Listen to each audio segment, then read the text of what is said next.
Hello সুপ্রিয় শিক্ষার্থী বন্ধুরা, আজকের এই ভিডিওটা শুধুমাত্র তাদের জন্য যারা আহ, একেবারে বেসিক জানতে চাই বীজগণিতের, শুধুমাত্র তাদের জন্য। আর যাদের বেসিক বেশ স্ট্রং, ভিত্তি ভালো, সবকিছু বোঝে জানে, খুঁটিনাটি বিষয়, এটা তাদের জন্য না। তো যারা খুঁটিনাটি বুঝতে চায় তারা এই ভিডিওটি সম্পূর্ণ দেখতে পারো। ভিডিওটি বড় হতে চলেছে, সুতরাং সম্পূর্ণ ভিডিওটি দেখার জন্য অনুরোধ করছি। আ আমরা দেখব যে বীজগণিত এটা বুঝতে গেলে কি, কি টার্মস লাগে, ঠিক আছে? কি, কি বিষয় লাগে বীজগণিত এইটা বুঝতে গেলে। তো চলো আমরা ১ম এই দেখা যাক। বীজগণিত মানে কি? বীজগণিত মানে হচ্ছে সংখ্যার বদলে কি অক্ষর ব্যবহার করে সমস্যা সমাধানের শাখাই হচ্ছে বীজগণিত, ঠিক আছে? তো আমরা বীজগণিতে বিভিন্ন ধরনের অক্ষরের ব্যবহার দেখব। অনেক ধরনের অক্ষর ব্যবহার করা হয়। যেমন বাংলায় আমরা দেখেছি, বাংলায় কি ব্যবহার করেছি আমরা? বাংলায় ক, খ, তাই না? গ ইত্যাদি, ইত্যাদি কিন্তু আমরা বাংলাতে অক্ষর ব্যবহার করা দেখেছি। আবার ইংরেজিতেও কিন্তু বেশিরভাগ আমরা দেখেছি যে পাটিগণিতে বাংলায় ব্যবহার করা হয়, বীজগণিতে ইংরেজিতে ব্যবহার করা হয়, ইংরেজি লেটার ব্যবহার করা হয় আরকি। তো এক্স, ওয়াই, জেড আর এ, বি, সি, ঠিক আছে? ইত্যাদি, ইত্যাদি সকল লেটার কিন্তু ব্যবহার করা হয়ে থাকে। তো আমরা পাটিগণিতে কি শুধুমাত্র সংখ্যার ব্যবহার দেখে আসছি, কিন্তু বীজগণিতের ক্ষেত্রে এখানে হবে কিসের ব্যবহার? এখানে বিভিন্ন ধরনের অক্ষরের ব্যবহার হবে, ঠিক আছে? তো এই যে আমরা যেকোনো একটা সমস্যা সমাধান করার জন্য যেকোনো একটা অক্ষর নেই, ঠিক আছে? তো আমরা এক্স নিতে পারি, আমরা ক নিতে পারি, ঠিক আছে? তো নিয়ে সেই সমস্যাটাকে আমরা সমাধান করতে পারি। এই যে সমস্যাটাকে আমরা এভাবে তুলে ধরতে পারি, বীজগণিতিক ভাবে প্রকাশ করা বলে এটাকে। অক্ষর দিয়ে প্রকাশ করাকে এটাকে কি বীজগাণিতিকভাবে প্রকাশ করা বলে। তো বীজগাণিতিকভাবে প্রকাশ করার সময় আমরা এইভাবে প্রকাশ করি এবং সমাধান করতে পারি। কিভাবে? সমীকরণ সমাধানের মতো করে। এইভাবে। এখানে থাকলে প্লাস, এই পাশে চলে গেল মাইনাস। তো হয়ে গেল আল্টিমেটলি 5, ঠিক আছে? তাহলে আমরা কি বলতে পারি? বীজগণিত মানে কি? অক্ষরের সাহায্যে সমস্যা সমাধান। অক্ষরের সাহায্যে সমস্যা সমাধান। এটাই হচ্ছে বীজগণিত। তো এই অক্ষরের মাধ্যমে আমরা সমস্যাকে প্রকাশ করে থাকি বীজগণিতে, ঠিক আছে? তো এই যে অক্ষরের মাধ্যমে যে প্রকাশ করি এটাকে কি বলা হয়? এটাকে বলা হয় চলক, ঠিক আছে? এই যে অক্ষর, এটার মান পরিবর্তন হতে পারে, ঠিক আছে? পরিবর্তন হতে পারে বা আমাদের জানা নেই এমন, ঠিক আছে? জানা নেই এমন আ সংখ্যাই হচ্ছে চলক, ঠিক আছে? জানা নেই এমন সংখ্যাই হচ্ছে চলক, যার মান পরিবর্তন হতে পারে। ইংরেজিতে কি বলে? ইংরেজিতে বলা হয় ভ্যারিয়েবল। তার মানে তোমার এই এক্স, এটা তো একটা অক্ষর, তাই না? এটার কোনো নির্দিষ্ট মান নেই, ঠিক আছে? নির্দিষ্ট মান নেই। ওকে? তো এটার নির্দিষ্ট মান নেই। এটা কি ভিন্ন, ভিন্ন ক্ষেত্রে ভিন্ন, ভিন্ন মান হতে পারে। আ বিভিন্ন শর্তে বিভিন্ন শর্তে বা অপারেশনে মান ভিন্ন, ভিন্ন হয়। ঠিক আছে? এটাই হচ্ছে চলক। এই যে ভ্যারিয়েবল মানে ভ্যারি করে। এটার মান পরিবর্তনশীল, পরিবর্তন হতে পারে। যেকোনোটা হতে পারে বা অজানা। ঠিক আছে? অজানা। তো এটাকে আমরা বলতে পারি কি? অজানা। ভ্যারিয়েবল হচ্ছে অজানা। চলক হচ্ছে অজানা। ঠিক আছে? আর ধ্রুবক মানে কি? ধ্রুবক মানে হচ্ছে মান স্থির, পরিবর্তন হয় না। তার মানে এর নির্দিষ্ট নির্দিষ্ট মান আছে। ঠিক আছে? একটা নির্দিষ্ট মান আছে। যেমন ২ -৫ ১০ এই সবগুলো কিন্তু নির্দিষ্ট মান। ঠিক আছে? তারপর বীজগাণিতিক রাশি বলতে আসলে কি বোঝায়? রাশি বলতে আসলে যেটা বোঝায় সেটা হচ্ছে আ বিভিন্ন ধরনের সংখ্যা, চলক এবং বিভিন্ন অপারেশনের সাহায্যে গঠিত হয় রাশি। বুঝা গেছে? তো বিভিন্ন সংখ্যা মানে কি? সংখ্যা মানে কনস্ট্যান্ট বা ধ্রুবক। তারপরে চলক মানে কি ভ্যারিয়েবল, এবং বিভিন্ন ধরনের অপারেশন মানে কি প্লাস মাইনাস, ইনটু, ডিভাইড, তাই তো? প্লাস মাইনাস, মাল্টিপ্লিকেশন এবং ডিভিশন, এই সকল এলিমেন্ট নিয়ে কি তৈরি হয়? বীজগাণিতিক রাশি বা অ্যালজেব্রিক এক্সপ্রেশন। এক্সপ্রেশন, রাশি মানে হচ্ছে প্রকাশ, প্রকাশ করা, ঠিক আছে? প্রকাশ করা, কি প্রকাশ করা? কোনো সংখ্যার, সংখ্যাকে প্রকাশ করা, বা আমরা বলতে পারি সমস্যাকে, সমস্যাকে প্রকাশ করা, কিংবা হতে পারে সমাধানকেও প্রকাশ করা, ঠিক আছে? সমাধানও প্রকাশ করা যেতে পারে। সমাধানকে প্রকাশ করা কিসের মাধ্যমে? বীজগণিতে। বীজগণিতে। তো বীজগণিতে সমস্যা প্রকাশ করা, সমাধান প্রকাশ করা কিসের কাজ? বীজগাণিতিক রাশি বা অ্যালজেব্রিক এক্সপ্রেশনের কাজ, ঠিক আছে? তো এখানে কিন্তু সমান চিহ্ন থাকে না। যখন সমান চিহ্ন থাকবে, ঠিক আছে? এটা যখন থাকবে তখন সেটাকে কি বলবে? সমীকরণ, ঠিক আছে? তো তোমার যখন দেখবা যে 5x এমন লেখা আছে, এটা একটা কি? এটা একটা বীজগাণিতিক রাশি। তোমার এমন থাকতে পারে 5x প্লাস 1, এটা একটা বীজগাণিতিক রাশি। আমরা দেখছিলাম না n ইন্টু n মাইনাস 1, যেকোনো একটা এমনিতেই জাস্ট একটা নিচ্ছি, তো এটা একটা বীজগাণিতিক রাশি। বুঝে গেছে?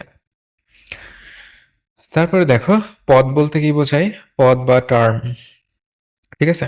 রাশির প্রতিটি অংশকে কি বলে? পদ বলে। প্রত্যেকটা অংশই হচ্ছে পদ।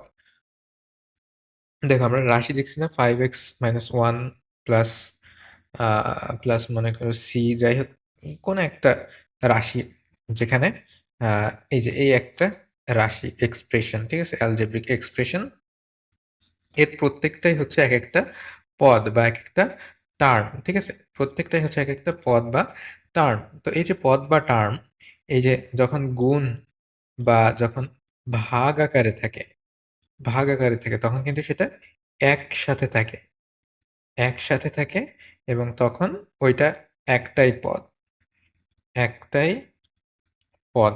যেমন উদাহরণ আমি যদি তোমার দেখাই, এখানে দেখো 3x, 3x এর সাথে কি আকারে আছে?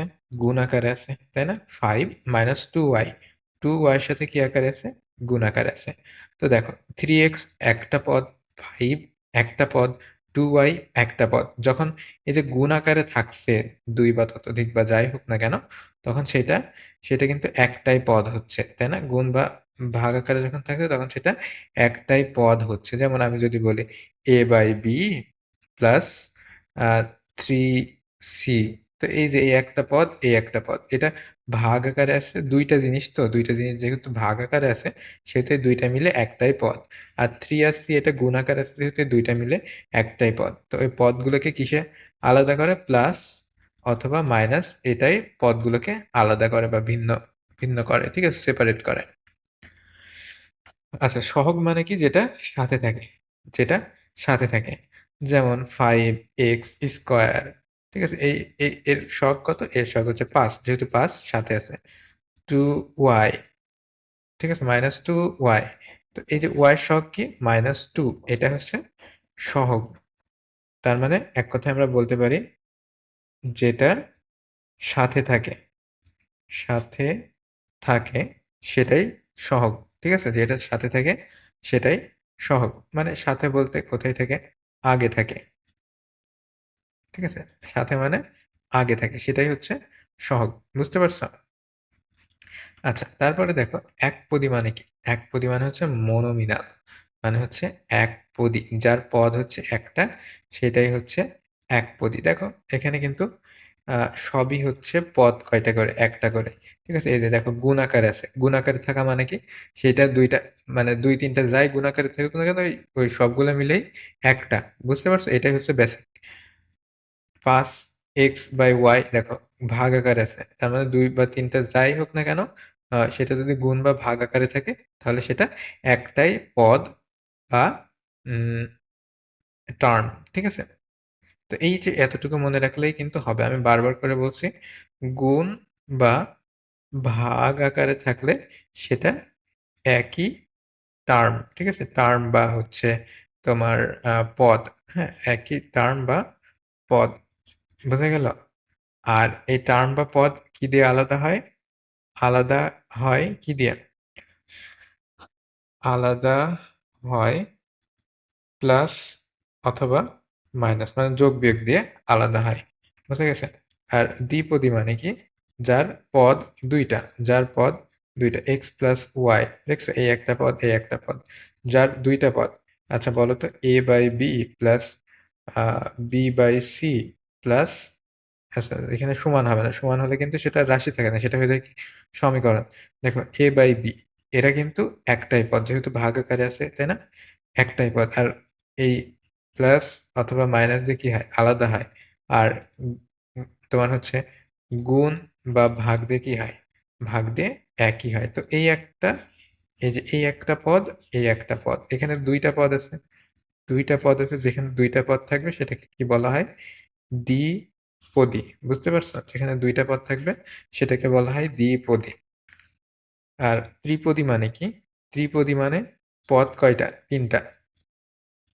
তিনটি পদ, তার মানে তিনটে আলাদা আলাদা পদ থাকবে। যেমন মনে করো A B plus X Y plus five, ঠিক আছে? এখানে দেখো, এখানে কিন্তু তিনটা পদ, এর ভাগ আকার আছে। ভাগ আকারে থাকা মানে কি? ওইটা, ওই দুইটা একই একই পদের অংশ। গুণ আকারে থাকা মানে ওই দুইটা একই পদের অংশ। এখানে ফাইভ আছে, এটা আলাদা, ঠিক আছে? আর আলাদা করা হয় কি দিয়ে? প্লাস চিহ্ন দিয়ে বা মাইনাস চিহ্ন দিয়ে আলাদা করা হয়। আর গুণ ভাগের সম্পর্ক থাকা মানে সেটা একই জিনিস, একই পদ। বুঝে গেছে? আচ্ছা, বহুপদী মানে কি? যার পদ কতর অধিক? দুইয়ের অধিক, ঠিক আছে? বা একাধিক, একাধিক বা দুইয়ের অধিক, সেটা হচ্ছে বহুপদী। মানে তিনটার বেশিও হতে পারে। দেখো, দেখছো এখানে তিনটার বেশি আছে, তো এটা হচ্ছে বহুপদী বা পলিনোমিনাল। এর ঘাত কত বলো তো? এর ঘাত হচ্ছে 3, এর ঘাত দেখো 2, এর ঘাত কত? এর ঘাত হচ্ছে 1। বুঝে গেছে? আচ্ছা, যদি বোঝা যায় সদৃশ পদ, এটা আমাদেরকে চিনতে হবে। কারণ সদৃশ পদের আহ, শুধু যোগ বা বিয়োগ এটা সম্ভব, ঠিক আছে? সদৃশ পদেই যোগ বা বিয়োগ সম্ভব, তাছাড়া অন্যান্য পদে যোগ বা বিয়োগ কিন্তু সম্ভব না। তাহলে কি বলা যায়? যে পদের চলক ও চলকের ঘাত একই। চলক বলতে কি? দেখা যাচ্ছে এটা এক্স, এটা এক্স, এদের দুইটাই কিন্তু এক্স, তাহলে এটার ভিতরে প্লাসও হতে পারে, আবার এটার মাইনাসও হতে পারে, ঠিক আছে? মাইনাসও হতে পারে। তো মনে করো এখানে 4x, 4x মাইনাস এক্স, তাহলে এটা সমান কি হবে? 3x, তাই তো? তো এই যে এদের এদের কিন্তু যোগ বিয়োগ সম্ভব, ঠিক আছে? 3x, এদের কিন্তু যোগ বিয়োগ সম্ভব। কিন্তু কিন্তু যদি এমন হতো এক্স স্কোয়ার প্লাস এক্স, এটা কি যোগ বিয়োগ করে কিছু হতো? হতো না কিন্তু। কারণ কি? কারণ এটা সদৃশ না, এরা হচ্ছে অসদৃশ। তাহলে সদৃশ হতে গেলে কি করতে হয়? চলক এক হতে হয়, এবং চলকের যে ঘাত, সেই ঘাতটা এক হতে হয়, ঠিক আছে? আর কি? আর সহগ, সহগ আলাদা হতে পারে, এটা মনে রাখবা। সহগ আলাদা হতে পারে, ঠিক আছে? ওকে, তো এতটুকু যদি বোঝো, তাহলে দেখো এখানে, এখানে কিন্তু এই যে দুইটার দুইটার কিন্তু তোমার চলক একই, ঠিক আছে? চলক কি? চলক হচ্ছে এক্স, আর সহগ একটার হচ্ছে 3, একটার হচ্ছে 5, ঠিক আছে? মানে সাথে যেটা আছে। তো সহগ যাই হোক, তোমার যদি চলক এবং এর ঘাত কত বলো তো? এক্স এর ঘাত কিন্তু 1 বা পাওয়ার হচ্ছে 1। এই যে এখানে দেখো 2x স্কোয়ার আর হচ্ছে 7x স্কোয়ার, এই যে 7x স্কোয়ার, 7x স্কোয়ার, এখানে চলক এক, ঘাত এক, চলক এক, ঘাত এক। তাহলে কি? তাহলে এরা সদৃশ। বুঝে গেছে? কিন্তু যদি চলক ভিন্ন হয় তাহলে সেটা সদৃশ হবে না। আবার যদি এরকম, যদি ঘাতও ভিন্ন হয়, তাও সেটা সদৃশ হবে না, অসদৃশ হবে, ঠিক আছে? চলক এবং ঘাত ভিন্ন হলে। তারপর দেখো, ঘাত বা পাওয়ার বলতে কি বোঝায়? চলক কতবার গুণ হয়েছে তাই বোঝায়, ঠিক আছে? যেমন আমি যদি বলি x into x into x কয়বার গুণ হয়েছে? 3 বার। সেহেতু আমরা একটা লিখে তার মাথায় যদি 3 দিয়ে দিই, তাহলেই বুঝতে পারবো যে এক্স 3 বার গুণ হয়েছে। আমি যদি এক্স কে যদি 2 বার গুণ করি, তাহলে কি হবে? এক্স স্কোয়ার, তার মানে কি এক্স কে 2 বার গুণ করা হয়েছে। আমি যদি x কে যদি আমি 4 বার করি তাহলে কি হবে? x to the power 4। x যদি একটা থাকে তাহলে x টু দি পাওয়ার 1, তার মানে x কে কয়বার গুণ করা হয়েছে সেটাই হচ্ছে ঘাত। বুঝা গেছে? ঘাত বা পাওয়ার বা এক্সপোনেন্ট বলা হয় এটাকে।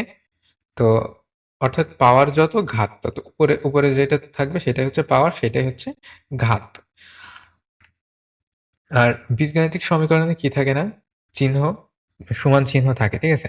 সমান চিহ্ন থাকে। সমীকরণে কি থাকবে? সমান চিহ্ন থাকবে। এই যে সমীকরণ এটা, যেহেতু এখানে সমান চিহ্ন আছে। x প্লাস তোমার 5 এইটা একটা রাশি। তো রাশির সাথে সমান চিহ্ন দিয়ে যখন কোনো কিছুর সাথে যখন সম্পর্ক স্থাপন করা হবে তখনই সেটাকে সমীকরণ বলা হবে। সমাধান মানে কি? সমাধান মানে হচ্ছে যে এই যে x, x এর জায়গায় কি বসালে এখানে এই মানটা সত্য হবে বা এই সমান এটা হবে। সেটাই হচ্ছে এর সমাধান। বুঝা গেছে? এক চলক সমীকরণ। এক চলক সমীকরণ মানে যার চলক ও ঘাত এক। এই যে এক চলক। এর চলক কোনটা? x, ঠিক আছে? আর এর ঘাত কত? এর ঘাত হচ্ছে 1, তার মানে পাওয়ার কত? এর 1, ঠিক আছে? তো চলক ১ ও ঘাতক ১ হলে এইটা হবে কি? এক চলক এর সমীকরণ। বুঝা গেছে? তো এক চলকের সমীকরণে সমাধান কি? সমাধান সমাধান একটাই হয়। তার মানে একটাই অ্যান্সার। অ্যান্সার কয়টা? একটাই। ঠিক আছে? আ সরলীকরণ মানে কি? সরলীকরণ মানে হচ্ছে ছোট করা। মনে থাকবে? সরলীকরণ মানে ছোট করা বা সহজ রূপে আনা। এই যে অনেক বড় কিছু থাকতে পারে, অনেক বড় কিছু থাকতে পারে, সেটাকে ছোট করে লেখাই হচ্ছে সরলীকরণ। মনে থাকবে? আচ্ছা, প্রতিস্থাপন মানে কি? স্থাপন মানে হচ্ছে আ বসানো। ঠিক আছে? একজনের জায়গায় আরেকজনকে বসানো। এটাই হচ্ছে প্রতিস্থাপন। তারপরে সূচকীয় রাশি মানে কি? সূচকীয় রাশি মানে হচ্ছে যেখানে ঘাত থাকে সেটাই হচ্ছে সূচকীয় রাশি। দেখো এখানে কিন্তু ঘাত আছে বা সূচক আছে। তো যেখানে সূচক থাকে, যেখানে সূচক থাকে বা যেখানে পাওয়ার থাকে সেটাই হচ্ছে সূচকীয় রাশি। বর্গ মানে কি? বর্গ মানে হচ্ছে ২ বার গুণ। ২ এর বর্গ মানে কি? ২ এর বর্গ মানে হচ্ছে ২ কে ২ বার গুণ। ৪ এর বর্গ মানে ৪ কে ৪ কে ২ বার গুণ। ঠিক আছে? তো যেটারই বর্গ হোক সেটা কয়বার গুণ? ২ বার গুণ। ঘন মানে কি? অনুরূপভাবে ৩ বার গুণ। আমি যদি ৩ এর ঘন করি তাহলে ৩ কে ৩ বার গুণ।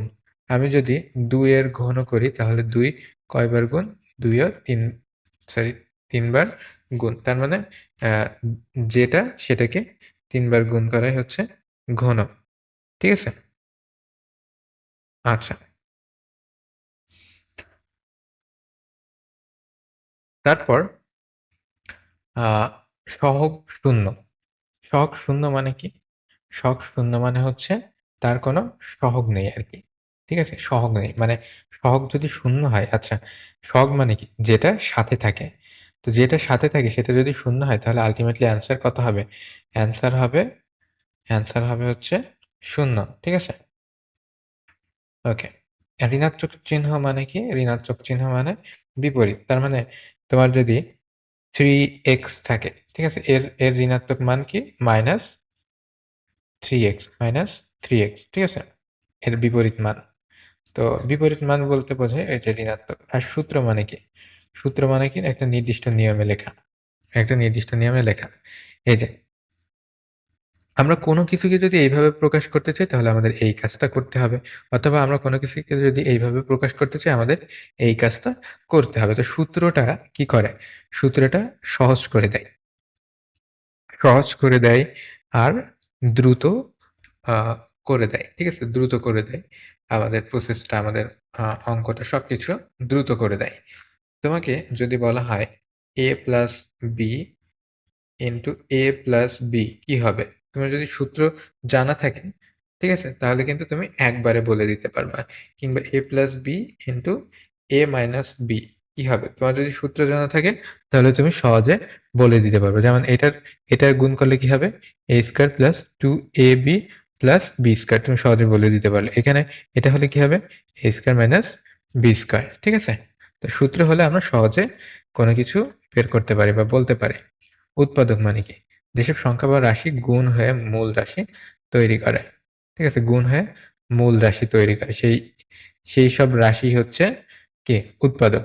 যেমন মানে কোনো কিছুকে আ এক বা একাধিক রাশির গুণফল রূপে প্রকাশ করাই হচ্ছে কি? উৎপাদক। বোঝা গেছে? যেমন আ x স্কয়ার এটাকে কিভাবে প্রকাশ করা যায়? x ইনটু x, ঠিক আছে? তারপরে আমি যদি বলি আ ৩৬ এটাকে কিভাবে প্রকাশ করা যায়? ৩ তিরিকে ৯, ৪ নাম কত হয় বলো? ৩ তিরিকে ৯, ৪ নাম ৩৬। তো ৪ এর বদলে আমি যদি ২ গুণ ২, ৩ তিরিকে ৯ দুগুণে ১৮ দুগুণে ৩৬ দেখো। এখানে ৪ টার গুণফল রূপে প্রকাশ করলাম আমরা। সো এইগুলো হচ্ছে এর উৎপাদক। আমি যদি বলি 2x x কিউব তাহলে এটাকে কেমন রূপে প্রকাশ করা যাবে? 2 into x into x into x, ঠিক আছে? তার মানে ২ বা ততোধিক রাশির গুণফল রূপে প্রকাশ করাই হচ্ছে কি? উৎপাদক। উৎপাদকের বিশ্লেষণ মানে ওই যে কোনো একটা সংখ্যাকে ২ বা ততোধিক রাশির গুণফল রূপে প্রকাশ করা। এই যে এই রাশিটাকে কিভাবে প্রকাশ করা হলো? x ইনটু x প্লাস 5 এইভাবে প্রকাশ করা হলো। তারপরে দেখো সাধারণ গুণনীয়ক মানে কি? সব পদের মাঝে যে গুণনীয়ক আছে। সাধারণ গুণনীয়ক মানে সকল পদের ভিতরে যে গুণনীয়ক আছে। যেমন এই যে এখানে 2 গুণ আছে, এখানেও 2 গুণ আছে। তার মানে ২ উভয়ের ভিতরে গুণ আকারে আছে। সো সাধারণ গুণনীয়ক হবে ২। ঠিক আছে? যেমন আমি বলি xy উম xy প্লাস আ YZ এর ভিতরে সাধারণ গুণনীয়ক কোনটা? এর ভিতরে সাধারণ গুণনীয়ক হচ্ছে Y যেটা সবার ভিতরে আছে। তো এটাকে আমরা কি বলি? কমন। তো আমরা কমনও কিন্তু এইভাবে নিতে পারি। যেটা কমন নেব সেটা উভয়ের ভিতর থেকে কি হয়ে যাবে? ভাগ হয়ে যাবে। সূচকের নিয়ম কি? কোনো কিছুর পাওয়ার থাকলে এবং সেটা গুণ আকারে থাকলে পাওয়ারে যোগ হয়। কোনো কিছু পাওয়ার থাকলে সেটা ভাগ আকারে থাকলে পাওয়ারে বিয়োগ হয়। ঠিক আছে? মান নির্ণয় কিভাবে করতে হয়? নির্দিষ্ট মান বসিয়ে ফল বের করা হচ্ছে মান নির্ণয়। আর ওকে। তো এই ছিল আমাদের মোটামুটি সমীকরণ বা বীজগণিত নিয়ে বেসিক কথাবার্তা বা আলোচনা।